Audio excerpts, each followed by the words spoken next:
Hey, Facebook family, happy Tuesday. Happy Tuesday.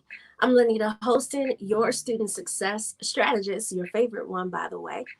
And I coach students to identify and go after their dream career. And you are joining me for day 22 or 3, one of them, of the Power Parent series. So, you know the drill. If you're here live in the flesh, type in the comments, I'm here. If you're watching the replay, hashtag replay. Hey, Sierra.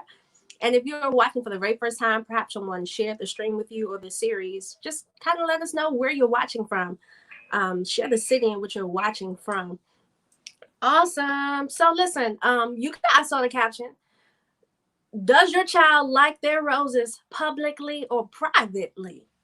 And before I give you some context to this question, I'm just curious for those of you who are watching, do you like to be giving your roses, meaning compliments or words of affirmation or words of encouragement? Do you like to give them to be given to you publicly or privately for those who are here? Hey, Tanya, how do you like to receive your praise? How do you like for people to sing your roses? Let me back this up. How do you like for people to sing the roses? And I'll wait for you to share. So how I got my first coaching title and practice was when I was head cheerleading coach at Fairmont Heights High School. And I came in after the coach, whom had left because she had relocated. She passed on the team to me. And if you've ever been a part of a team where they actually like the coach, no one stays for the new person. They're like, oh, nah, I'm not doing that sport no more. I love such and such. So I literally had to rebuild the team. I had like 2 girls. The rest of them had decided to do another sport. So I had to figure out how to build a team. But here's the catch. The parents or the types of students who were at Fairmont Heights High School, their parents didn't necessarily have extra money to place them in a skill-based like performance sport like cheerleading. They didn't have money, $200, $400 for cheerleading uniforms and fancy socks. So not only did I have to like equip them with the skill set, like literally from very beginning skills, raise the money, then I also had to find a way to keep their academic eligibility, hold them accountable for their behavior inside and outside of the classroom. It was a lot of work. So if you know a coach who's been coaching for a long time, please always give them their roses. I was in that role for 2.5 years, but here's what I learned. When I ran into challenges with some of my girls, and by the way, we were able to grow the team. We didn't have enough uniforms for girls. So I wasn't playing. I know how marketing works. I'm talking chalk, flyers, announcements after school, walking up to students, going to the lunchroom, making announcements. Sis was going to build her team. And so we did, and we didn't have enough uniforms for the girls. We ended up having to buy additional uniforms and split the team in half. But as I was saying, and although I got them there, I had to learn how to keep them there. And part of that was in building relationship, building rapport. And so one of the things that I had learned, I was having difficulties with one of the girls on my team. In other words, she was grown. Let's just keep it what it is. She was grown. She liked to run stuff. She had a lot of opinion, and she didn't bite her tongue when expressing it publicly or privately. And so there were a lot of times when we had to have conversations, her and I. Some not so good and some kind of good. But what I learned in working with her, and I feel like every challenging relationship that you have with a student or a child, it teaches you something about yourself. But what I learned from her was that there was a distinction between how she valued how I gave her roses. So let's see. Matanya said, private ones seem more sincere. Yeah. Thanks, Tab. Yeah, I agree. Private praise does seem sincere. Sierra says privately, but I don't mind publicly. Yeah, I agree. I like them both. I think that one shouldn't be done without the other. That's my rule of thumb. Do them both.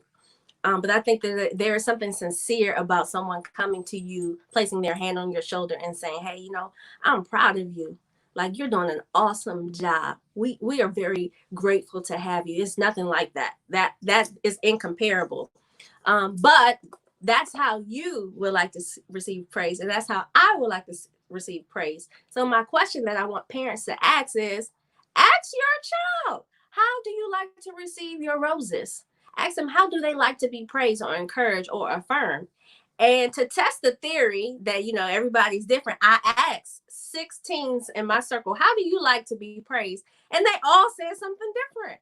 They all said something different. One said private because I don't like to be the center of attention. Another one said publicly because it leads others to give me private praise and sometimes gifts. I said, oh, you tactical, huh? She's an exceptional one. One said public because I feel a little uncomfortable sometimes depending on the setting. So depending on the personality of the child, they may shy away from too much attention. So sometimes we think that our efforts, in our minds, our efforts they are with good intent, with good meaning, they're harmless. But if they're not in the language in a way in which a person could receive it, then you kind of like, could it have gone a little bit better? So simply just by asking. So ask them, what's your preference? And let them decide. And I did notice that when I did ask the teens this, they had to take a moment to think about it. They didn't know. And that's nothing wrong with that. You do sometimes have to think about it. That's that critical thinking being activated. But it's so important that they learn what they like. So and we'll talk about this later in the week, but when you have a level of self-awareness about what you like, when something does not sit well with you, you can totally identify and resonate why. You can articulate like, no, I'm not feeling this situation because I did not like you will be able to express it, maybe in your thoughts internally, maybe externally as you're communicating, but it will be very clear. And so there's power in having this very keen sense of self-awareness. And so I want students to know, how do you like to be praised, publicly and privately? And parents, share how you like your roses to be given, public or privately. Um, um, and I think that this applies to our relationships, not just our children, but our spouses, our work colleagues, definitely in the workplace. And so is public praise a substitute for private recognition? And is private praise a substitute for public recognition? I think they go well hand in hand. Do them both. Do them both. If you're going to praise a person in public, make sure you have already addressed them privately. I think private should happen first. There's a level of sincerity there. You don't have to guess the intent of the person. And so as we are giving our roses to our loved ones while they are alive, let's give them in a way in which they can receive them. Same thing with your love language, same thing with your apology language. So yes, that's the question I want you to ask your young person tonight is, how do you like to receive your roses? And let them answer. Sierra said out loud at work. Yes, staff meetings. Yes. Yes, private praise should happen first. Yep. We in agreement on it. We right here. One in the spirit. I think that they should happen first. So good practical example of this. Your child does something that you are really proud of, and you are bragging about it to somebody on the phone, or you're bragging about it to somebody in public, but you had yet acknowledged them to themselves. I think I have been guilty of doing that. Like, when it happened, I'm like, oh yeah, that was awesome. But I never articulated it to the person. But publicly, I was quick to rant and rave about the individual. I think that's a really good example. And I know we probably have all experienced that. So when you're in the moment, when you are feeling proud, and when you have the attention of that young person, and when it's being conveyed, tell them right away. I'm telling you some agreements here. Awesome. Okay, so you know the drill. Tell me your takeaway. What was your takeaway from today? What was your takeaway? Tell me your takeaway from today. And I know, based off of the stories that I've told you guys about my mom, she does a good job at doing both, but she's mainly your private. Well, she does both. I'm gonna say she does both. One of the most affirming things my mom has ever said to me came at a time when I was really having a hard time. I think I was in like my mid-20s. And she said, I know you may be disappointed in you, but I'm proud of you. Like, if I could switch roles and be you, I would. My mom said that. And she said, you're going to make some mistakes. That's part of life. But know that I'm proud of you. Those little conversations, no matter how old you get, you could be 50. I can imagine, I'm not 50 yet, but if I had to imagine, I know that they would be affirming and they feel good. So let's learn to praise our young people in accordance to their praise language. I just made that word up. Praise others both privately and publicly. Yep, Latonya, you got it. You got it. This stuff should be getting easy by now. We're just basically being nosy. That's actually what we're doing. We're learning a person so much. We're collecting so much data that when we communicate with them, there are no barriers. That's basically it. That's the whole goal. So I pray that the dialogue has been opening up in your homes, or at least you have some conversation starters when you're ready, of course, to have some of these conversations. Sierra says, praise someone just as loud as you would praise them publicly. Privately praise someone just as loud as you would praise them publicly. Yes. Yes, yes, yes. And you know what? Bishop does a really good job at this, actually.